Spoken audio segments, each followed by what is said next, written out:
Hey, Smarty Pants! I've worked with a lot of people in their 30s and 40s and seen the same money mistakes over and over and over again. These are smart people ready to get their financial lives in order. They are well educated. Why do they keep making the same money mistakes? Well, I'm going to go over 5 of the most common money mistakes I see working with people in their 30s and 40s so that you don't make these same mistakes.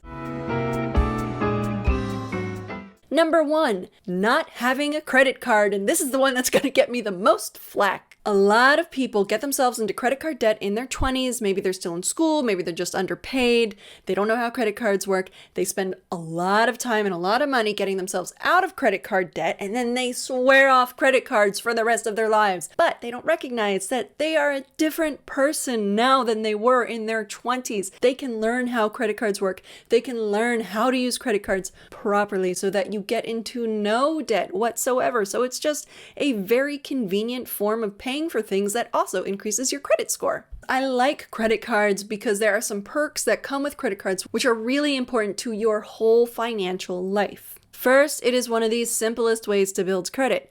Like, you may say, I don't believe in credit, I won't ever need it, I don't plan on buying a home or a car or going back to school or anything like that, so I don't need credit. Cool, good for you. But life changes. You have no idea what life is going to throw at you. So not having a credit card because you don't believe in credit is kind of like saying that you don't have an umbrella because you don't believe in rain.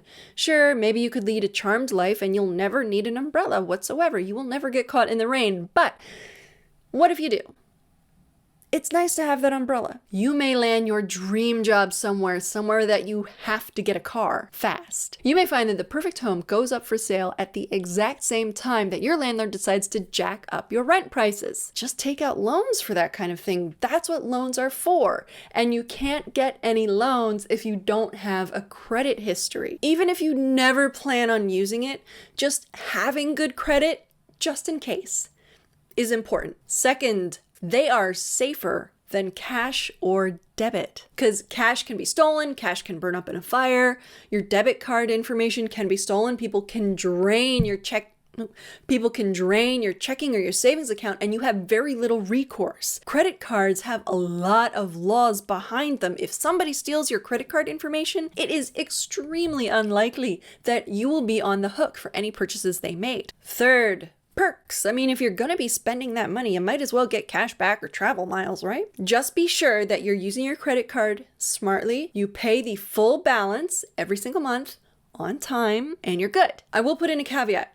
There are some people who genuinely just cannot control themselves with credit cards. Like if they have a $3,000 credit limit, they will run up a $3,000 credit limit. If they have a $10,000 credit limit, they will run up a $10,000 credit card charge. Like, if you're that kind of person, recognize that about yourself. Don't feel bad. I mean, we all have our things, right? Just be like, I can't have a credit card. Know that about yourself. Move on. That's fine. But that is a small minority of the population. Number 2, leaving money in a settlement fund instead of investing it. Okay, what do I mean?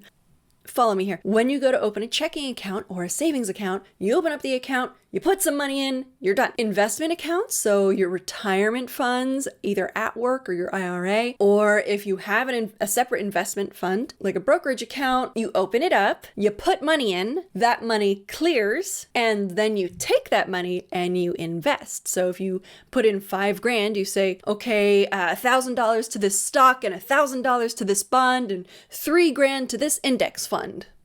Cool. Step 4, profit. But a lot of people just put money into their retirement accounts or their brokerage funds, and then they don't pick any stocks, bonds, index funds to invest in. Oops. Don't do that. My name is Kate Moody, creator of the Saving Spree Budget, here to help you outsmart your money.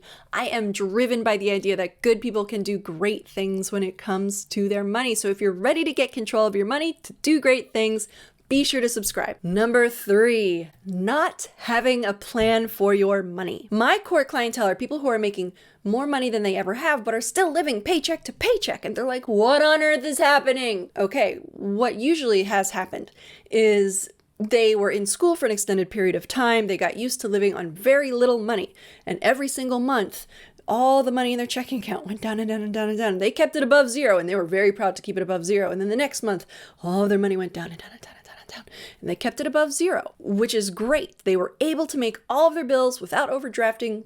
Wonderful. And then they started to make a little bit more money, and you start to make a little bit more money, and you start to make a little bit more money, and you never change that habit of spending all of your money.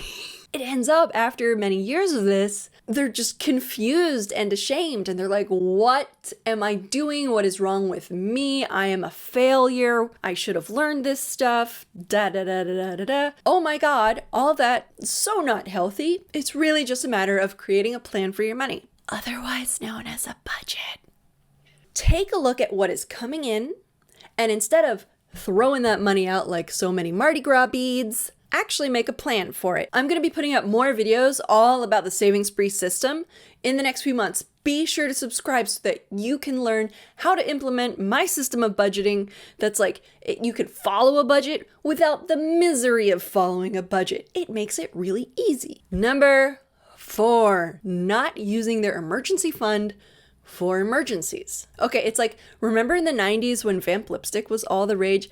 I got one as a present and I loved that stuff. I thought it was the coolest. And I never wore it, like maybe 3 times, because I didn't want to use it up. It was this precious, precious thing to me. So what's the good of that? Like, there's no good there.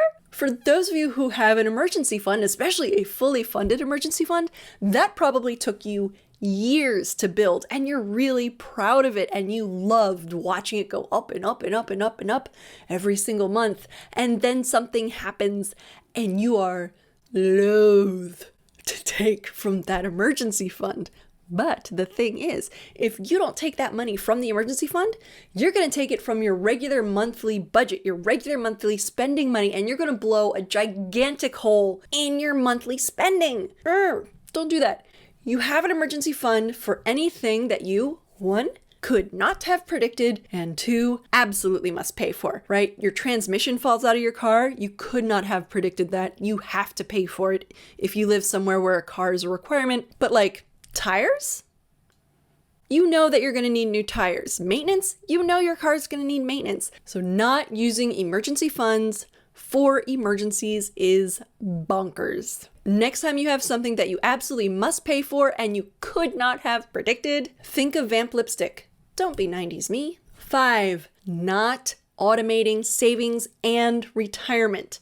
See, the thing is, if you're human, and I'm going to go out on not so much of a limb here and say that you are, you're busy. You got lots of stuff to do. You don't have time to remember every single month to transfer money into savings and retirement. 2, if you see money in a checking account, you're more likely to go spend that money that is in your checking account by having computers automatically get that money out of your checking account. It is not burning a hole in your pocket. And it ensures that you are actively getting towards your goals without you actually having to do anything because you've already set it up. And it just works by itself. The 5 financial mistakes that you are going to avoid. 1, not having a credit card. 2, leaving money in a settlement account instead of investing it. 3, not having a plan for your money. 4, not using your emergency fund for emergencies. 5, not automating savings and retirement. If you want 24 really easy money moves that'll help you get financial control, save a bit more money, be sure to check the description for my 24 easy money moves. They all take like a minute and they'll help you out.